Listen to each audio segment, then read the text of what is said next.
Alright, everybody, I want a nice production on this. Billy, where is the fire noise? There's no fire noise. This clip's in reverse. There's no fire noise. Here, I'll just make some.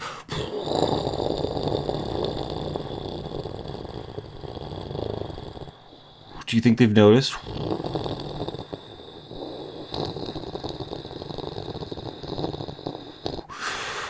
Ooh, that's actually really pretty, though. I mean, like, look at that flare. Also, that hint of green is from the brass. I can't remember if it's the zinc or the copper in it, but it'll give little green puffs. Give you some nice contrast lighting for that one right there. See, there's that green again. We're gonna spice it up, pump up the gas. Open, close it, open it some more, close it some more. Go to the left, go to the right, walk around. Ooh, get a 360 no-scope. Oh, this one's forward and zooming in. Dude, it's so, like, splatty. I love it. It just has so much, like, sploosh. Just hits and splooshes. Ooh, get different kinds of fire. Steamy. Just guided into the flaming hole. Got here. So that's my plaster of Paris mold. And right here, you get to see a little backflash when I turn off the gas. The gas still in the tube actually backburns. Oh, I love how... dude, I could actually watch that for so many hours. Just glowing hot things cooling back down. I know it makes me hot. I mean, like, look at that. It's just so hot. Like, it'll burn everything. Dude, there's nothing it won't burn. Like, look at the little steam coming off of it. So here I'm pulling off the dross. So that's just basically a fancy word for saying the rust that formed when you melted it. I'm nuts here and take my glove off because I have to adjust the focus, on my camera. And you can see it goes green a little bit still. But the dross is basically just oxygen combining with whatever the metal is. In this case, zinc, copper, and zinc for the most part. So you get these kind of like crumbly bits. Aluminum has sort of like a more gray kind of surface tensiony bag stuff. This has pretty crunchy dry stuff. Aluminum is more like wet almost. It's kind of weird. But like, just look at that color scheme. Oh. Wish I had a better ISO to actually like bring out the contrast in that. Don't drop it. I do actually drop it right there, but we save it. We get it. Hey, are you ready to watch this clip for the third time in less than 5 minutes? Yes, you are. Don't worry, there's a lot more to come and a lot more to be replayed. But like, look at how that splats and sploshes. Oh, it's so liquid and so hot. I just want to touch it. Don't touch it. It's gonna burn you. Speaking of which, use all the information in this video with under your own risk. It's dangerous. Hot things will burn you. They can explode. They can burn your house down. Don't do it, unless you think you're up to the task. See, like, I just knocked that thing over. That could have been dynamite. We could have all died right there. But no, we didn't, because I'm not a professional. Please don't listen to anything that I do. However, I will tell you how to do all of this and show you, kind of how this is done throughout the video. Oh, there's that little flame coming up out of there. I also love how the color stays even when it's solid. That glowing bright orange. People always ask me what my favorite color is, and well, I'd have to say it's the color of things when they're close to being molten most of the time. I mean, like, look at that. That orange is fantastic. Luminous. Or the bright white, or those, kind of color-changing blues you get on, like, mufflers. Those are also super nice. And it's already solid. I mean, it'll burn you so badly. I believe that humidity in the floor actually makes those divots in the back when it spills out on the ground. And you'll see somewhere near the middle end of this video the epic conclusion of whether or not this pour worked. I don't know why I left this clip so long. But you know what I can do? I can edit it shorter, like right now.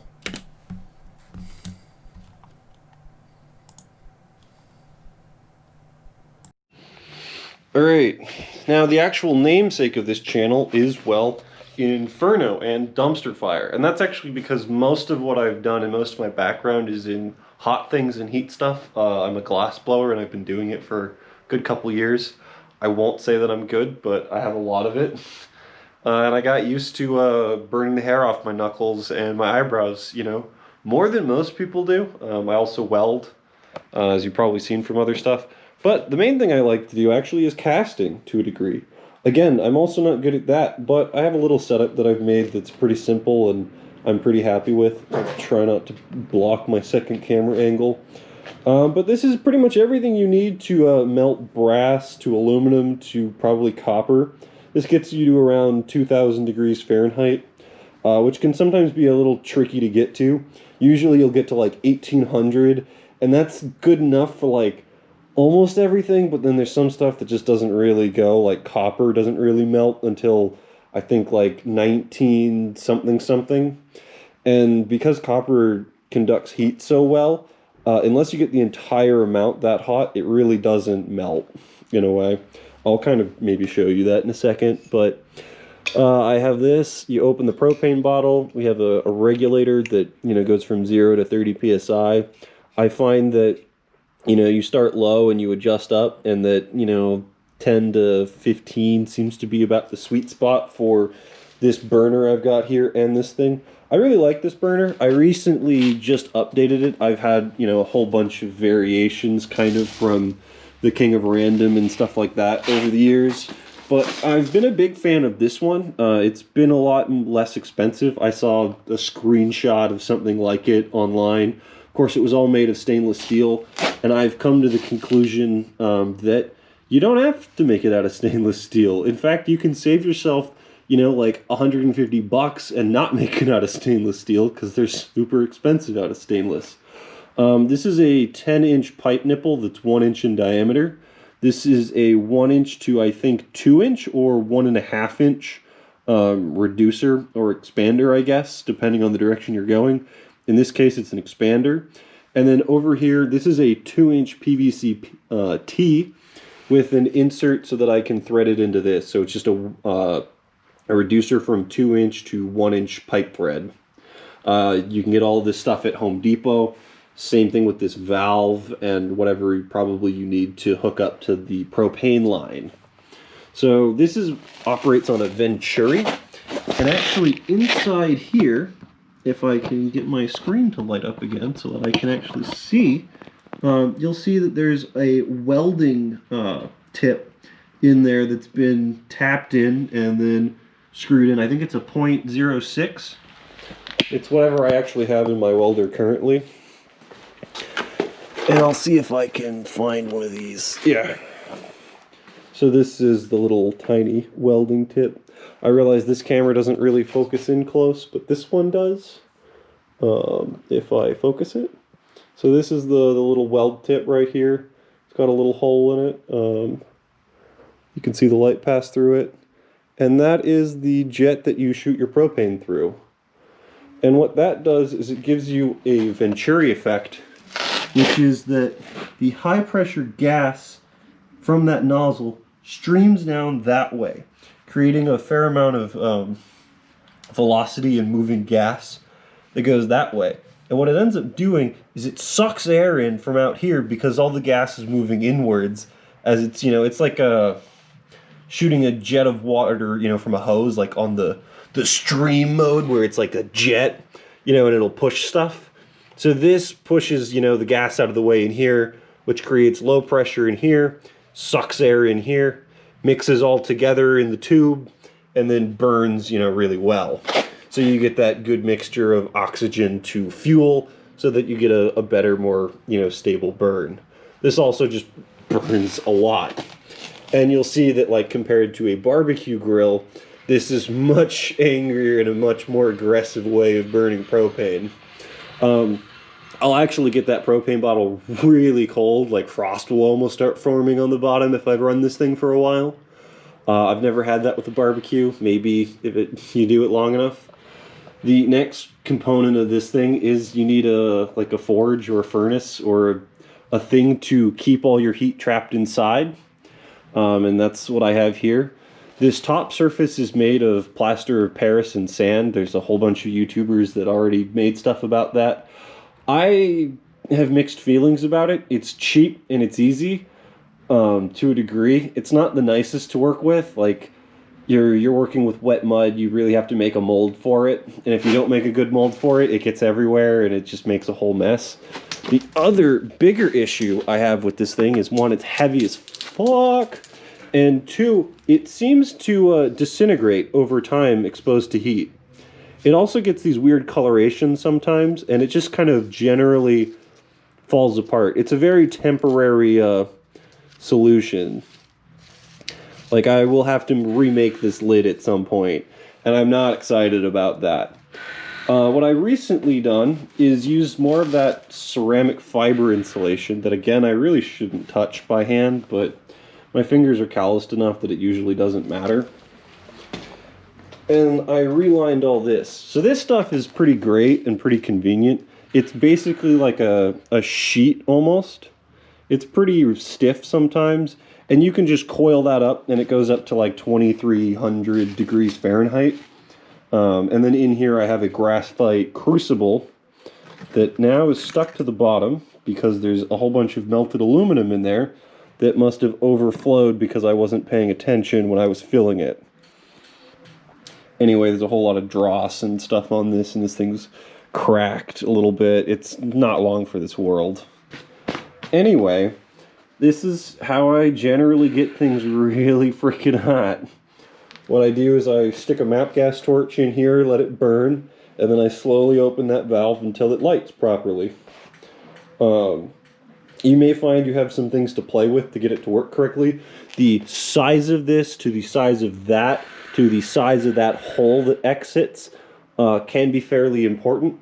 Generally, whatever hole you have coming in, you want to hold at least that size going out. Sometimes you want even bigger. Granted, if you make it too big and just leave it all the way open, it really won't hold anywhere near as much heat as you expect it to.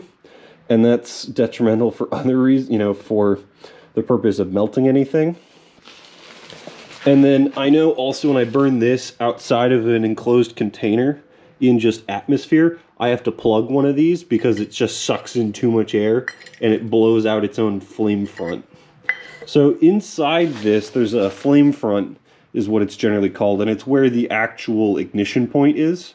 Generally, you want it to sit, in this expander, which is where it does. It keeps most of the heat that way. Because you have all that flowing gas that's blowing through here, it's actually pushing the fire into here. And this expander right here expands out and slows the gas down. And in that slowing the gas down, that actually allows it to burn and not blow itself out. So it'll catch and basically hold the flame front in here. Or in this, component right in like there, hopefully.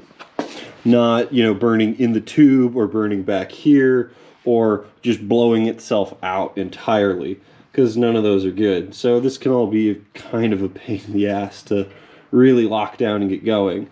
However, this one's been pretty nice to me and has worked quite well for a good while. So I'll give it a good little light up after I get that propane going, but I'm going to put you down to just do that because, safety first, man.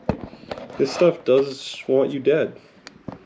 I realize I just grabbed the microphone on this really aggressively, and I probably made a horrible noise doing that.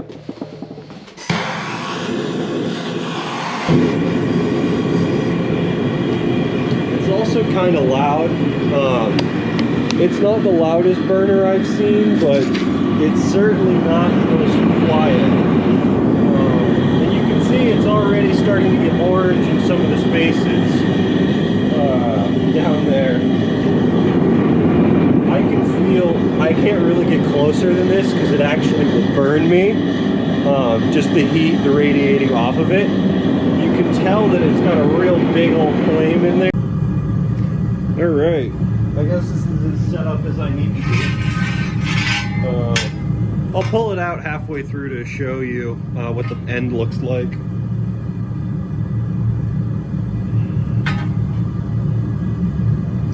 Again, as with all heat, if you move through it quickly, it's less likely to burn you, but gloves are good, safety's good, be smart.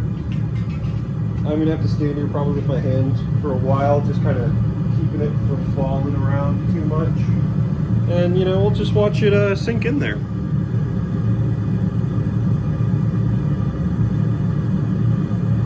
Hopefully. Yeah, so we have the top up here, which is a little bit higher than my shoulder. Oh, is it already starting to go? Certainly is, isn't it? Oh, lordy loo. I'm gonna have to straighten you up. Well, as you can see, here is the melted end, maybe.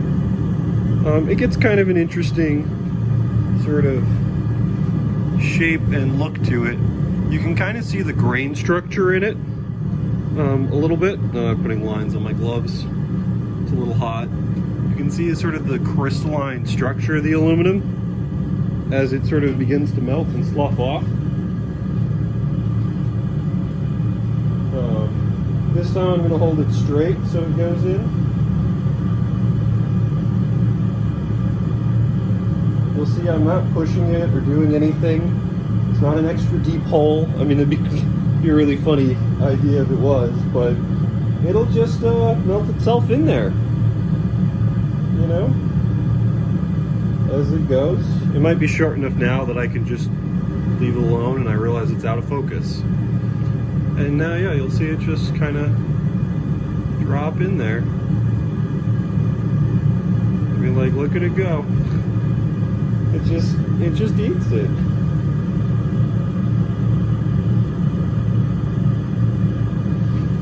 I don't know. I think that's way more satisfying than can crushing to me. It's a way cooler way to recycle. Although I guess I'm probably using way more energy than any recycling company does to melt this aluminum. I'm sure this is horribly inefficient for a industrial process, but it sure is cool as a little side note thing.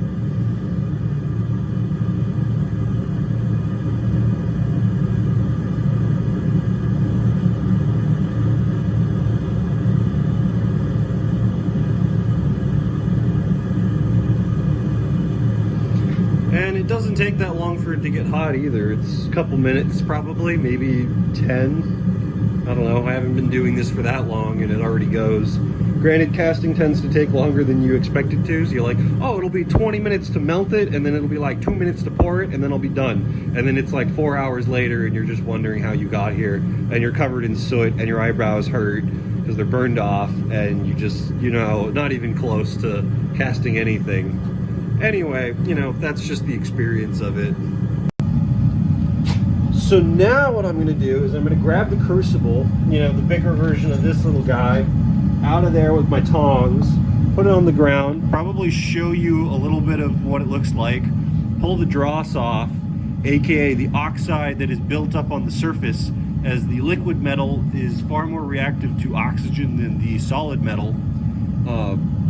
And then pour it on the concrete because I don't have any molds or anything. And if I leave it in the crucible, I'm afraid it will break the crucible as it cools. It shouldn't, not that I'm aware of, but it just feels bad to, you know, it's just like leaving food in a pot, you know, put it in Tupperware or something. Like, don't just leave it on the stove.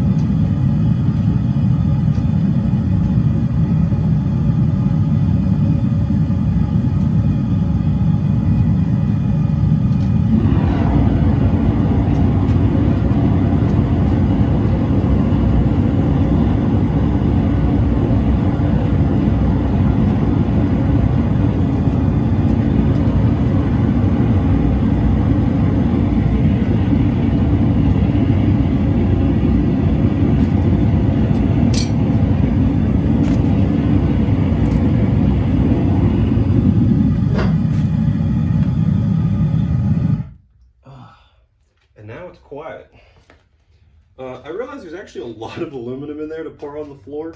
It's a little bit more full than I was expecting it to be. Those rods take up a fair amount of space.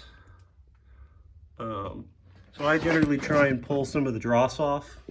I usually do that with the help of just a little piece of metal like this. And you just kind of get in there and scrape it off. I should probably get this outside as well. Yeah, and then you should also do this in a well-ventilated area. Normally I open all the garage doors and, you know, get fresh air in here, but the aluminum usually isn't too bad. It's the brass and zinc that you got to watch out for. Makes that kind of a yellow color. But yeah, so then I just grab this and, you know, you'll see kind of that surface tension on there as well. And I'll just back up a little bit. Realize I'm not in frame. Move the camera, because it would be a shame to do this and not see it. Have to do the whole thing all over again. And you just pour it out. This also gets fairly heavy. This aluminum's not too bad. But yeah. Alright. Yeah, so that's 1200 degree aluminum. And it gets all shiny in there still, but that'll come out over time. It'll leave a big singed mark on the concrete, like all these little ones, but won't be a big problem. If I squirt some water on it, you'll see it actually gets the Leidenfrost effect on it. Maybe. Not that you necessarily can see that. The big bubbles in it are from humidity in the concrete. So if I, again, squeeze this on there, you'll see all the little droplets actually just seem to stay on the surface. And then where it's still liquid, it actually moves the surface around. A lot of these big bubbles will be very thin and I'll be able to pop them like aluminum foil. You can see I'm actually dimpling the surface over there. And then if I get another paper towel and put it on there, it should just catch fire.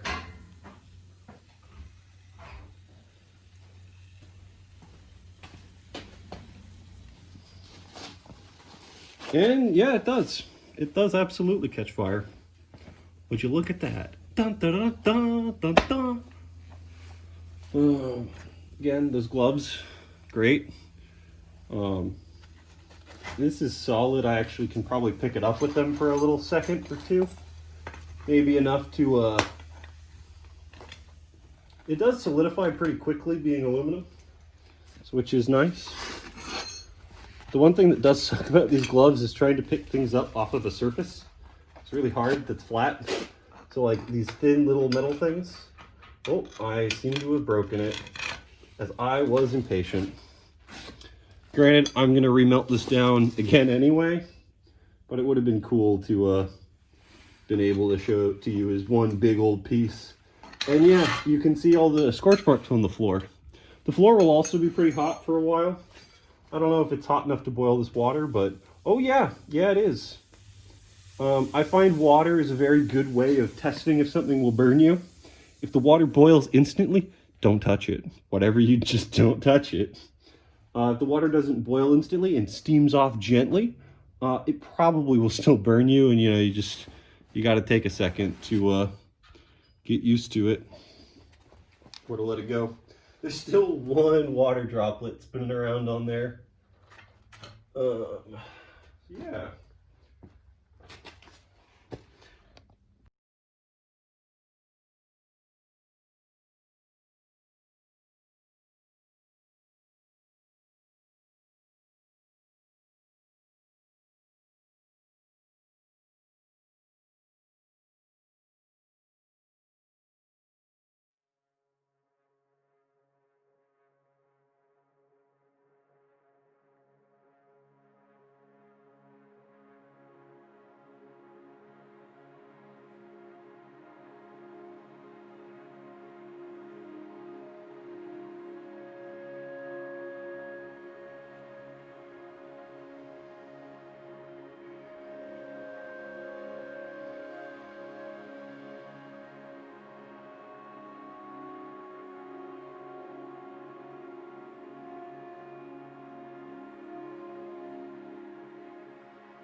The council has decided your fate, and you shall perish by hammer. Whack, whack, whackity, whackity, whack, whack. Schmick, whack, schmickity, whack, whack, whack.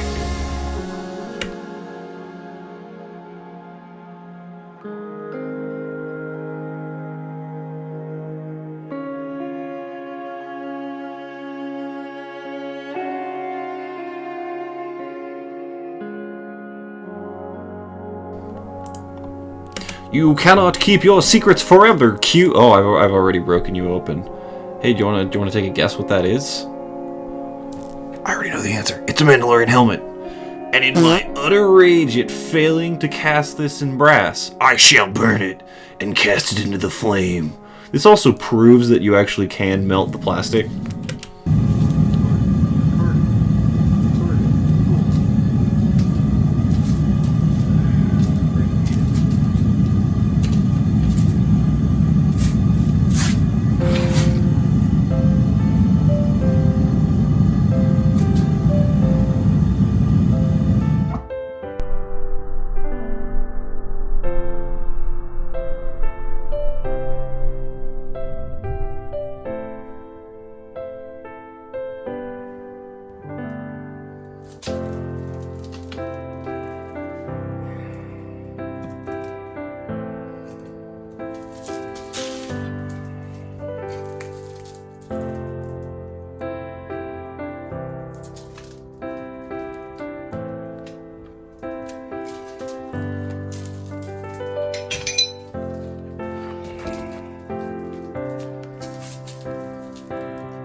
Hello, stranger. It looks like you've had a hard day. Please, feel free to come warm yourself by my fire. Can I offer you some tea? Here, I'll just put that right over there for you.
truly, truly the best part of this design. Not only is it cheap, but it looks like a giant flaming cock. I mean, look at it. It's got these kind of knobby side things. It's got a long shaft. It's got fire coming out of one end. It's a flaming cock. Welcome to the Flaming Fallacy. I am your host, Inferno, and this is Dumpster Fire. I don't have any of the I don't have the fog machine here. But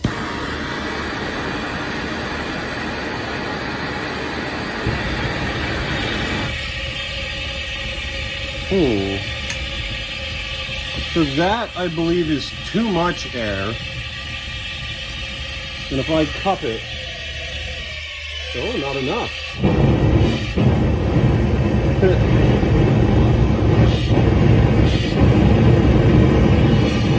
Well, you can see the angle matters a lot on the direction of the gas. As if I twist it, it slows way down.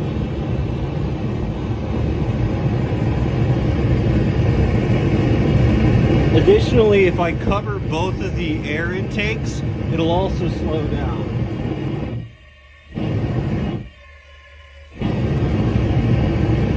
And you'll see this little guy actually gets sucked in, especially if I cover the other side.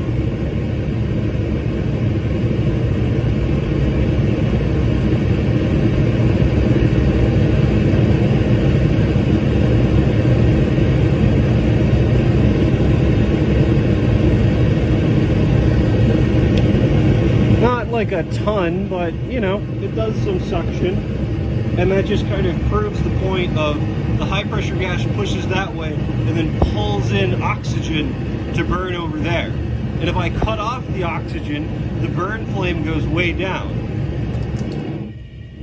I mean, it gets bigger, but the efficiency and the amount of heat in it goes way down. If I cover one side, it doesn't matter. But as I do both, it really starts to matter. And I mean, I can feel the air flowing in between my fingers as I do it. It really wants to pull it in once it gets going. I mean, it's not like an incredible amount. It's like a very small vacuum, I guess, maybe like 1 or 2 psi difference. But it's certainly enough to do some stuff.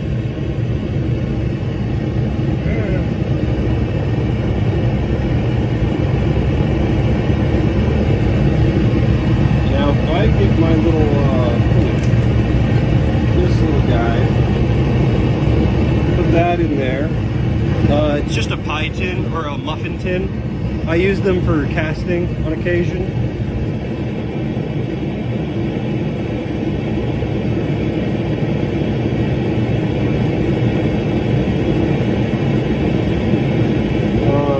That just kind of makes the suction pressure much greater.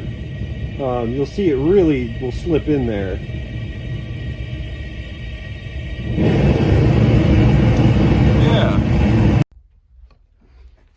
Yeah, so that's kind of that video. I probably have a big red line around my face from wearing these a whole bunch. But, you know, that's all right. And that's kind of how you cast stuff and melt aluminum in your shop for like 30 bucks. Well, more than 30 bucks. If I quantify it real quick, I'll break it down for you guys. Burner, $20-ish, probably a little bit less. It's like $3 for that, $5 for that, and then like $2 or $3 for the PVC. The valve, the jet, and that hose are going to be more expensive. So the valve's probably more like 5 to 10 because it's brass.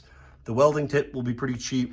All the little brass fittings to get it to stick in there will be a couple bucks a piece. They add up kind of quickly if you're not expecting it. I just go to Home Depot and put it all together, or kind of, you know, screw it together through the bags to make sure you're getting all the right sizes. You probably have to get a flange fitting for this, because that's generally what they do off these gas lines. They do a brass to brass seal. So I don't think you actually need Teflon for that, although I see Teflon in there, so who knows, maybe I did it wrong. Then you need the regulator. I got this off Amazon for I think $30. It's, I wouldn't say like the highest quality, but it's been good enough for what I've done. a propane bottle, which is, I don't know, again, 30 bucks or so. So 30, 30, 30, so 90 bucks so far. The insulation is actually generally the most expensive part. I got a lot of that ceramic fiber for 90 or 80 bucks. I got like 30 feet of it. It's this big roll back here, but I've used it for multiple projects like insulating that, insulating the hot plate, and then insulating this electric toaster oven that gets to 9 to 1100 degrees Fahrenheit, which I'll show again later. It melted its own handle off.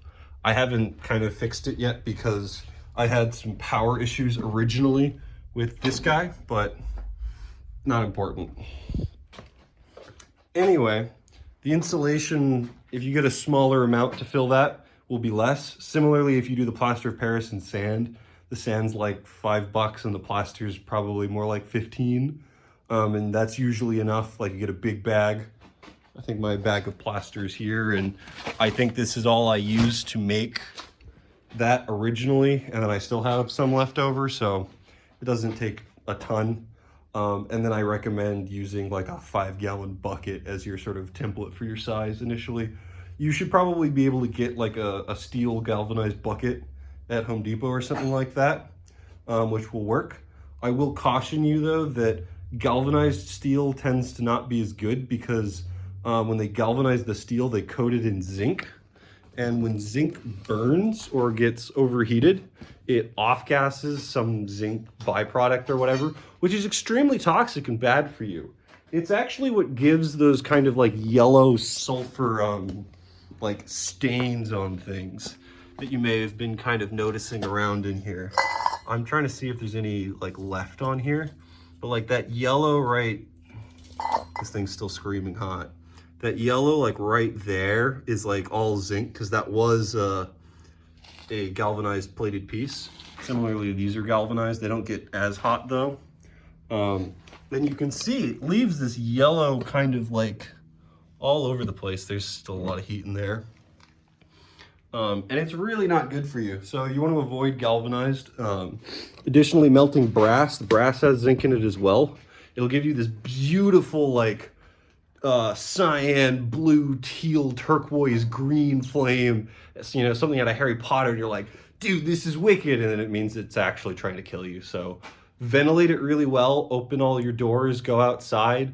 I recommend that anytime you try and burn a forge or furnace or hot box in, do it with a good amount of ventilation the first like 3 times, because every time you heat that sucker up, it's gonna off gas. There's gonna be some manufacturing oil somewhere in some product that you used, and it'll burn and smoke or do something. So don't be surprised when you first put it together. Even that ceramic fiber stuff smokes and steams a little bit when you first get it going, especially the plaster of Paris, because you actually, in your first firing, you're burning the rest of the water out of it. So I also recommend that you let it dry for a while. Otherwise, you'll get some severe cracking from just how much from the thermal expansion of the different components. As the water leaches out, it kind of changes the structure, and you want to give it time to adjust to that. Just realized that's all bent over on my map gas storage. I think that's supposed to be straight, you know, vertical. What was I just... Yeah, so you need to give it time to finish off-gassing. Man, there was something really... Yes, so when I first, and then finally, this does put off a lot of heat, so if you do it inside, it gets real hot real quick. I have a thermometer in here that I want to check, because I know what it was when I started, and ooh, so it is 69 degrees in here. Nice. When I first got here, it was 60, and I've been running this for 20-30 minutes, basically, to show you. So in that time, it's heated a space this large by 9 degrees. That's a lot of energy to release. I mean, I'm sure there's some heating from, you know, there's outside gain because it's warmer outside than it was in here when I first got here. Again, it's like 70 degrees outside, so I'm sure it's not all just this, but I got in here, I was cold, I wanted a jacket, I don't want a jacket anymore.